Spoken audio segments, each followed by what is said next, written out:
Side credit card पीदनी अदुगा मागी लेनिंगबा मागी any इकाई से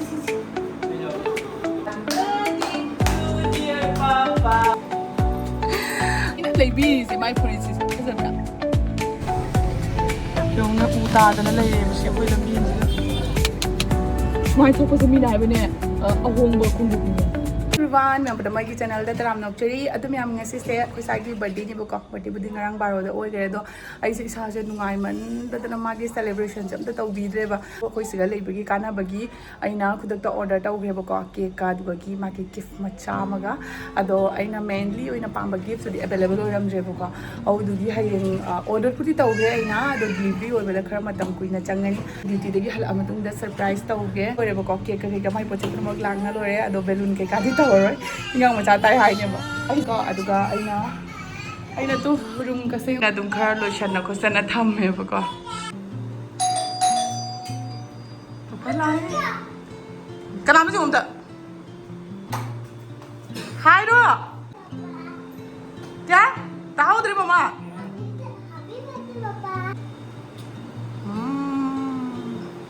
मचा तुम भी नंग छोरो हैप्पी बर्थडे पापा ताब्रो पापा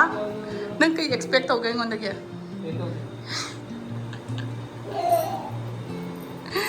aina nangi da magtaro ko sama se na chana thude kana pom hoji papa gi mapok nu mini chahi kya bu phari ba papa ngasi gi nungai ba nu me kai haini na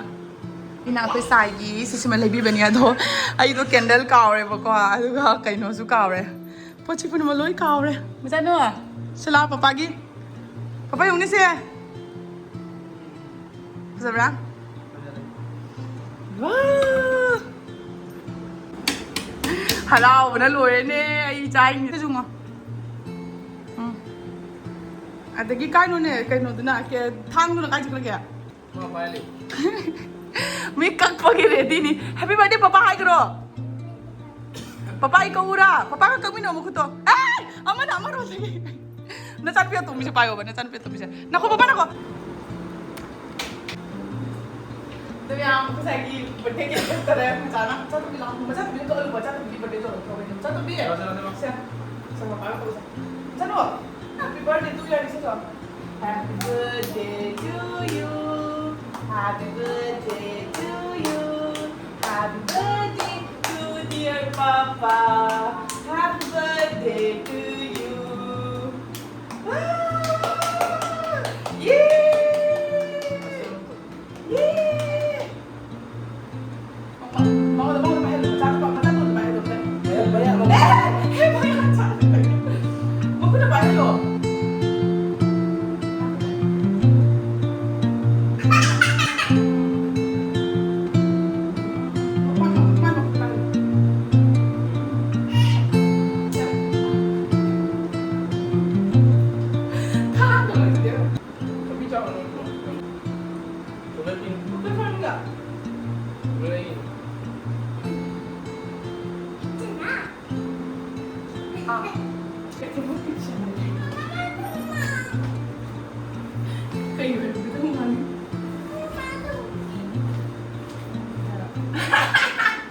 Last kay baru na ba?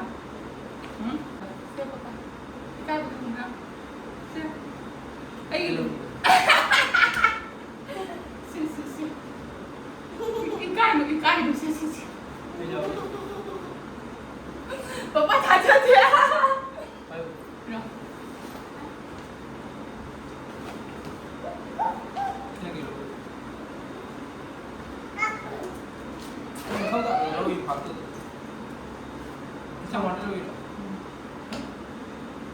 No. Mani dia? Kau kau ini pada lagi bina bina ini terus ya? Bina tahu. Ini nama tu gari tu ada tahu. Agak nak hamil tu kau tahu ke? Kesio ke? Yang mana kisah tu tahu tak? Ini cuci ada. Nak gari tu nak pang tu terus. Ini kamu mana? Kamu tahu tak? Tahu ini kalau kita kita falu tu. Nak aku dikasih tu. Dulu. Kalau तुमने लोगों को मैंने gift भी दिया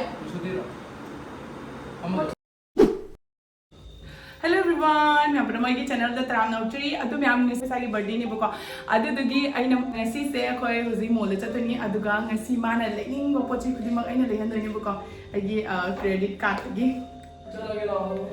ꯑꯗꯣ ꯌꯥꯝ ꯉꯁꯤ ꯑꯩꯅ ꯑꯩꯈꯣꯏ ꯁꯥꯏꯗ ꯀ꯭ꯔꯦꯗꯤꯠ ꯀꯥꯔꯗ ꯄꯤꯗꯣꯏꯅꯤ ꯑꯗꯨꯒ ꯃꯥꯒꯤ ꯂꯩꯅꯤꯡꯕ ꯃꯥꯒꯤ ꯑꯦꯅꯤ ꯑꯩꯒꯤ ꯀꯥꯔꯗꯁꯤꯒꯤ ꯂꯤꯃꯤꯠꯁꯤꯒ ꯆꯥꯎꯖꯕ ꯄꯩꯁꯥꯗꯨꯅ ꯂꯩꯗꯣꯏꯅꯤ ꯑꯗꯨꯒ ꯍꯣꯔꯦꯟ ꯎꯠꯂꯛꯀꯦꯀꯣ ꯍꯧꯖꯤꯛ ꯃꯣꯜꯗ ꯆꯠꯇꯣꯏꯅꯤ ꯃꯣꯜꯗꯨ ꯀꯔꯝꯕ ꯃꯣꯜꯗ ꯆꯠꯇꯣꯏꯅꯣ ꯀꯔꯝꯕ ꯃꯣꯜꯗ ꯆꯠꯀꯅꯤ ꯃꯥ ꯑꯩꯗꯤ ꯔꯨꯃꯥꯜꯕꯨ ꯊꯤ ꯐꯪꯗꯦ ꯔꯨꯃꯥꯜꯕꯨ ꯄꯨꯗꯦ ꯑꯗꯨ ꯃꯌꯥꯝ ꯍꯣꯔꯦꯟ ꯑꯥꯗ ꯆꯠꯂꯒ ꯌꯦꯡꯍꯜꯂꯒꯦꯀꯣ ꯂꯥꯛꯑꯣ ꯂꯥꯛꯑꯣ ꯂꯥꯛꯑꯣ ꯆꯠꯂꯁꯤ ꯍꯧꯖꯤꯛ ꯌꯨꯝꯗꯒꯤ ꯊꯣꯛꯂꯛꯑꯦ 4-5 साल होगा छोटे का और बड़े का शायद 9-10 दी कोई चटपगी पांगल लेते कोई जी मोल ले जाते नहीं मोल क्या की खर्च चट्ट देना हाँ के ले देना ठीक है मैं फालतू काम तो फालतू रोई गांगी से लो रोई ड्रा हौजिक से चलनी मोइसे लिफ्ट कसु ले रही है अखोई पूरा पार्किंग दगी नहीं बुको अखोई सिले चंगई से दो आहान बदा से लिफ्ट चंगे सूरे को गांगी ले रहे लाइन से ले रहे लोई पुनः मुग ले रहे ओए लेंस का चले आई चंगनी साइगी ले भी नहीं लागा आई ना ले रहे फिर जो सिसे ने ले रहे जी 41 ना 39 सिसे ने ले रहे सिसे ले भी के तो नहीं लो भी रसरा जाबरा अखोई साई मागी लेयु हाना हारगा आगी पैसाना माई मचानुपी की लेबीने अदुना मचानुपी की कन्ना जेंगे हुजी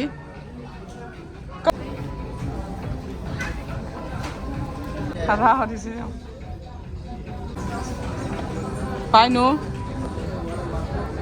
होजी चाबा मफमदा मु चंगे ए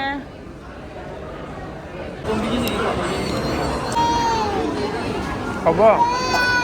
हावे ओइ मा मोरो का पाइगरे अखोई साई दे नंग सी पिज्जा बिरिनी अस आई इचा सिंजे के दोदो नो खंगद्रि मी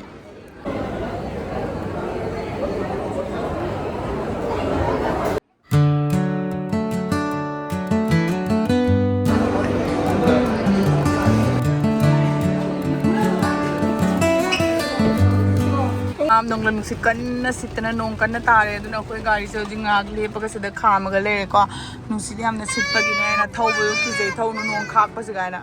उना अखोई होजि गाड़ी दा गातंग पोथाना लेरे से नंग कगिनो फोन मो लेरक्त्रिदो येरा हा ओ नोंग खाइ जों किजेद्रा मचन न न न न पिथु बुजा देदो थोड़ा बजावा हां कइनो थक्तो करोना नंग कई गिले दो कई मो कई गिले रक्त्रिनो नोगी ले देना आई नने खंगब मांगोंदा सिजिना जाव आइना पीरिनी अदु कमाना सिगिना सकतो नसक्तो जेंगे आइसक्रीम में कौन चलाएगा चनु मम्मा पैसा इधर पापा ने मम्मा पैसा हम लोचले नंग कई ले रक्त्रिनो बा कई मो हां पापा लेने के नोगी करो के बा आई ओए मुई मैना मा मसाय कईम लेबा याद अइना लेबी से माई फुरी से फजबरा अइना लेबी नंग फुरी से नत्रा सिमदि होय हारौदना होय हारौ सिमदि हां अइना लेबी नत्रा पमजबरा खंगाव सोइना लेबी नत्रा खंगाव दुदि निको हां फरे फरे खंगाव दुदि खरे चावरे साइज तो आइना हौजिक रिटर्न तौखी अदुगा हौजिक ले सेत्रिबको अदो अइना ngasi se akhoi sai da gi card pi bani ma pochai leijana bayana ado mang na machan singi oina leire ek magi paisa din tab dagi paisa dagi oina tawre buka akhoi ichanu pi gi birthday gi frock adagi di ayum chalaga ngala ke ko kai ado ai ke le ha badai hoje oina ulage yum yu tine dagi sam tapam lai bo ko bo tam cute order ji mu se ko macha tombi gi ni loina mak ti ula ro ko dum ama ani ko ulake sina akhoi ichanu pi ahan gi khumbu लोइना मैक्स तगी नी फुरिट का कनो गसदी हुम कसदी max तनी से सुसु म टी-शर्ट अहुम मारी खकले रे बको आद दी खंगाव डेली वेयर गिने दु दो खरा लरे ए दु दि लोइ यंग लरे गे दुगा आइना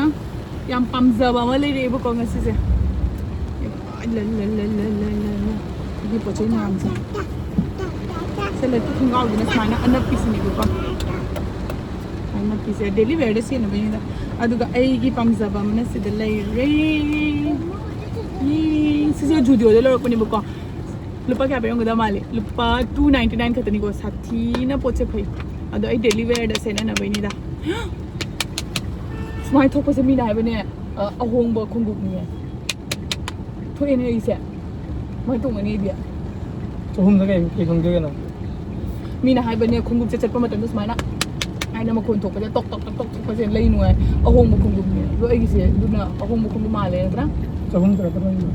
chahum mo ra chahum na pa san pro lupa cham na phang da ba khunggup toi thok ka da chahum mai si tang droเขาเลยเจ็ดละกันเดี๋ยวที่ทุกกันได้สมัยเราไปดูกกเราดูยังไงสิฮิลเนี่ยเตะก่อนตู้ตั้งก็ตั้ง